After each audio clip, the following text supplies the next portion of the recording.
మనం ఎక్కడైనా రాత్రి ప్రయాణించేటప్పుడు సమస్య వల్ల బస్సు కారు ఆగిపోతాయి.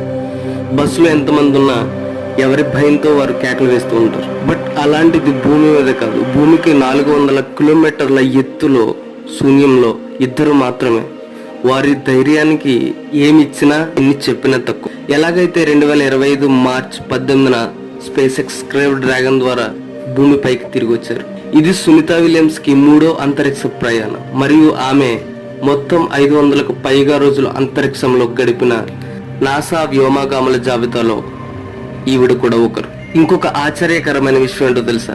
ISS 90 నిమిషాలకు ఒకసారి భూమిని చుట్టి రావడం వల్ల Sunita Williams and Butch Wilmore రోజుకు 16 సార్లు సూర్యోదయాన్ని 16 సార్లు సూర్యాస్త సమయాన్ని చూసేవారట. ఇలాంటి మరిన్ని వీడియోస్ కోసం BRVM Telugu network channel subscribe చేయండి అండ్ షేర్. అండ్ నెక్స్ట్ వీడియోలో కలుద్దాం. జై హింద్.